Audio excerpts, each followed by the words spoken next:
Hello everyone, this is the final video about Beethoven's first piano concerto. We'll talk about the last movement, Rondo.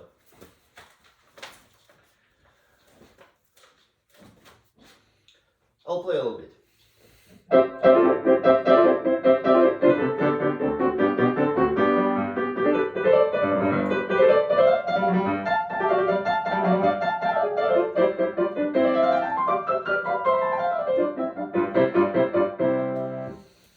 Great, energetic music, and this is the main theme. So this is Rondo. So that's the statement that comes back, and the orchestra starts right after my entrance and comes back like 4 times, just in my part, in the solo part. I would recommend to keep it as simple as possible, well shaped, well organized. Of course, one of main technical difficulties is you have to play double notes on each hand, and there is in the third measure, there's a little problem. What I'm doing, I'm just actually taking. I take the 2 lower notes of the right hand part to the left hand, so I'm playing. But I find it much easier. And yeah, it can be done in many ways, but I think this is the right way to do. It's like.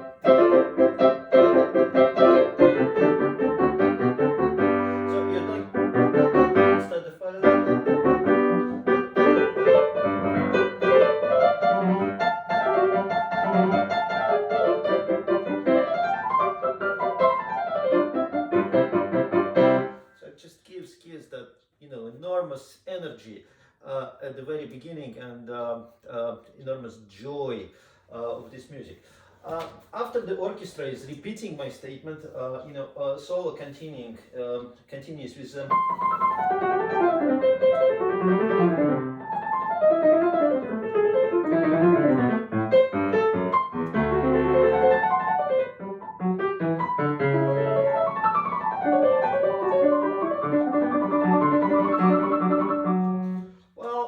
you can. Since we are in C major, then the next turn will be A minor. So you want to kind of feel the difference and give a little different color to this. And same thing about, so we have first entrance is. This is less.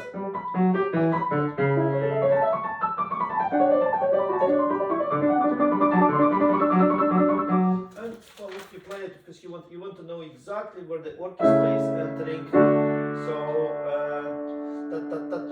so one, so you know exactly right here.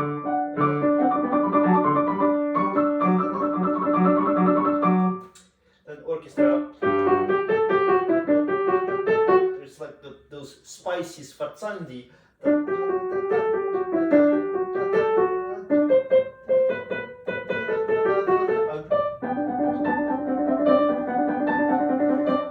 Solo.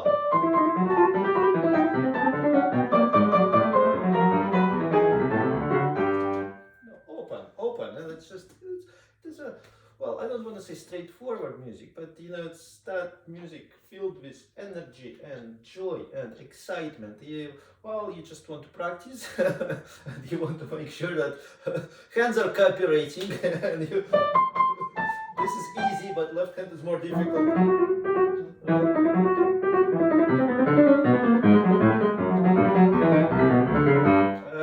Same ideas that we discussed when I talked about the first movement, practicing in groupings. Kind of like you have to cover a lot of space, and I always tell my students, whenever we have to cover a lot of space, you want to keep your fingers in a more compact position. So.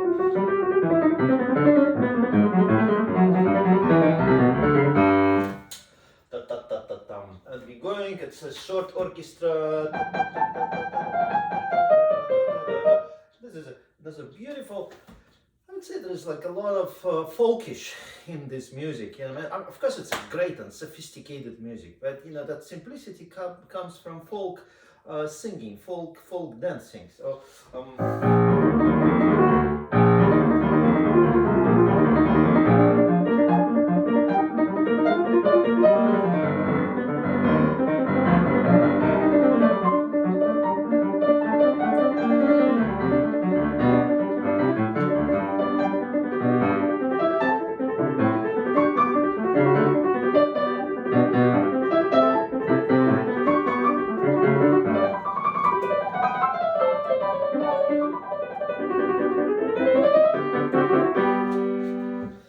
Conversation between registers, you know, the most technical difficulty, of course, you know, you have to cross your right hand with the left hand. Then oboe starts. So you want that. More playful. This is more serious answer. More playful. Bassoon and flute. More serious. Kind of like, you know, very important. More, less, more, less. Well, in between, there is a right hand part which is, well, we can say simple Alberti bass, but it's not a simple. Because you want to be in charge of every note, and at the end of each statement, there is like a little segment that what I call when accompaniment gets that golden moment when you accompanist becomes a soloist. So this and suddenly, so you really want to show those moments when there's like more solo activity in the accompaniment part. Another one. Another one.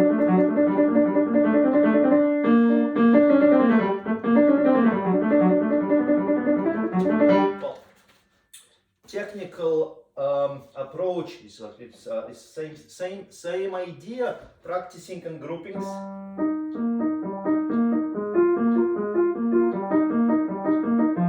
So I'm paying more attention to the second note in each unit, in each cell. Now the third one.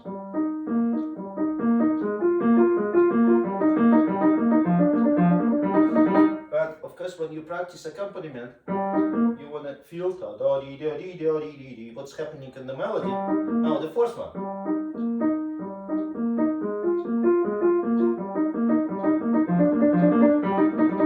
At the end, practicing in different tempi, different volume, lighter, more heavy sound, more piano, more forte.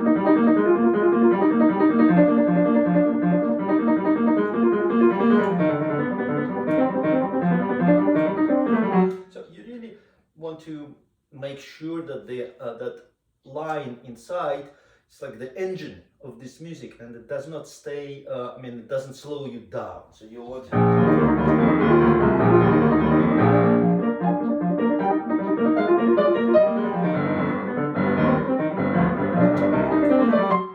etc.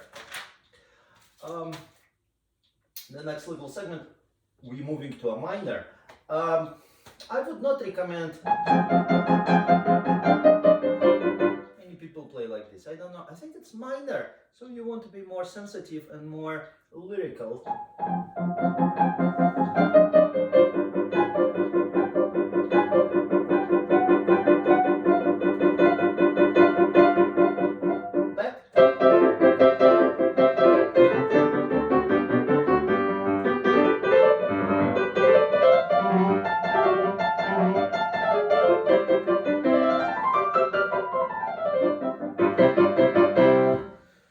You can always do a little more, a little less, a little more, a little less.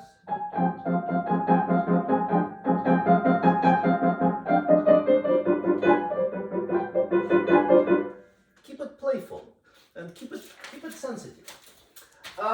And that's such a fun part. The middle, it's my favorite. It's just really it's like a jazz.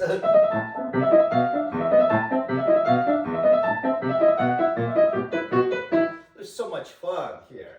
Uh, but to continue, the orchestra. So the next segment is more lyrical. So I don't play.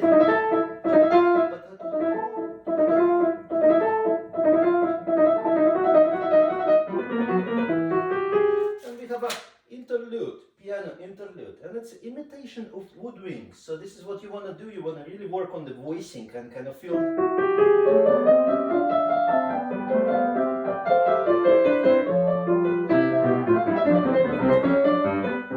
And woodwinds answers in the orchestra because.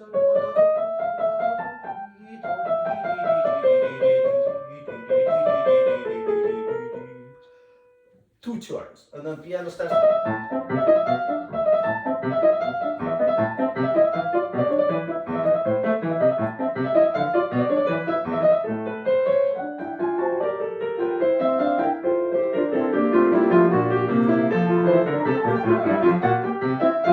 Another interlude imitating woodwinds and the ending. And the third time, it's a lot of fun.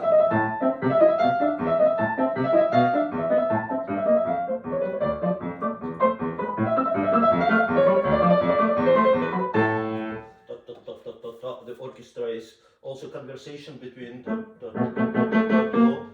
woodwinds, strings, woodwinds.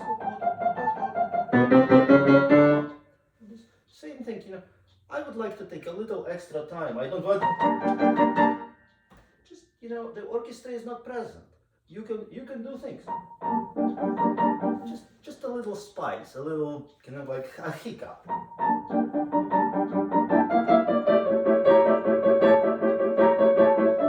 And same thing, you can do a little more, a little less, a little more, a little less, kind of keeping this like a conversation.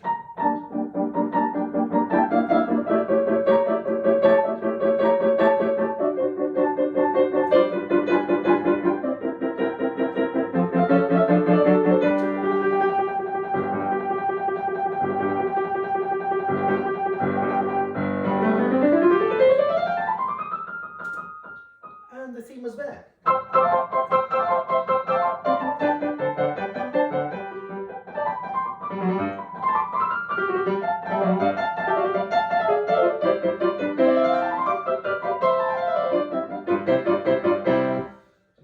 We go into the cup, so we have another area a little bit more developed with this.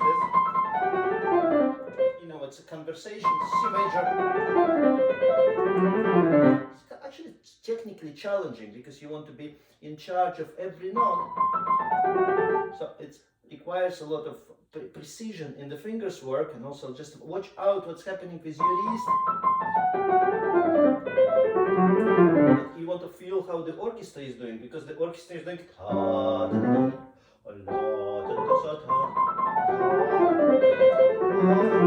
answer.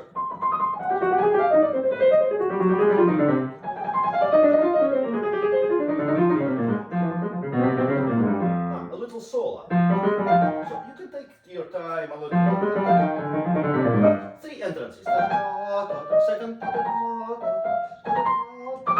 So same thing. You can play this way, or you can play this way, or you can just but place them slightly in a different way.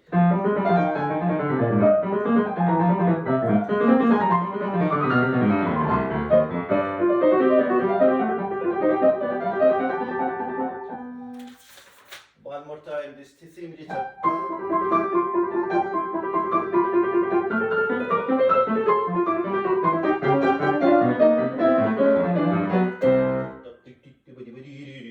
And we have that fun.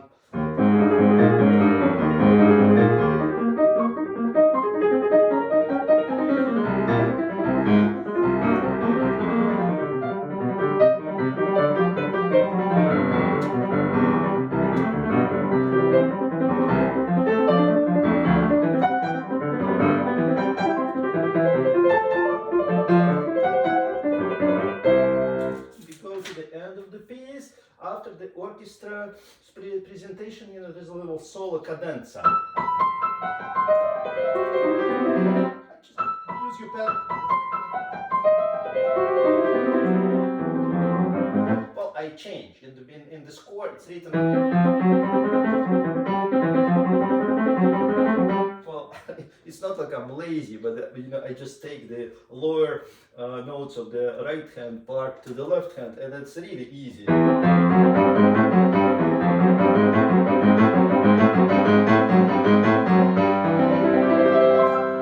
I play this martellato. So easy. You can do anything right here. Starts together.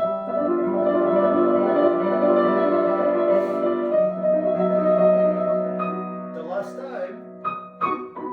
So maybe you can take it a little bit slower and then bring it back to the tempo.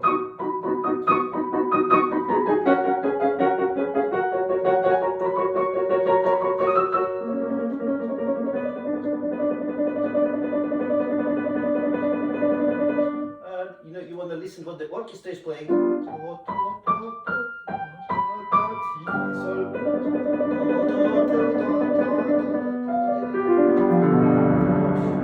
same thing, I play right, left, and then 80. The orchestra is playing the theme for the last time, and we go for the coda.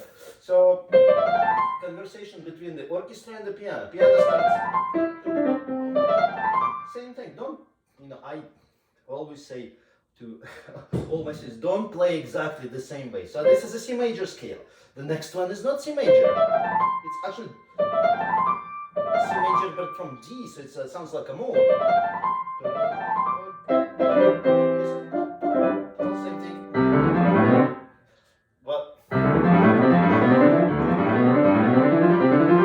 it's really, it's too much straightforward. So it's kind of like I'm thinking about a little more, a little less, a little more.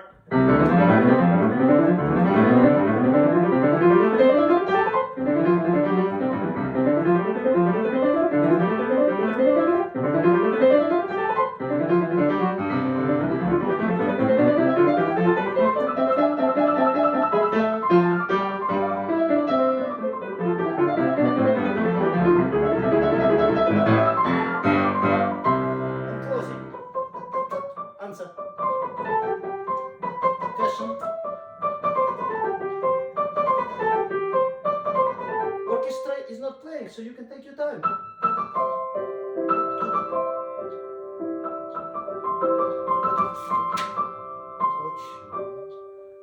And last little cadenza.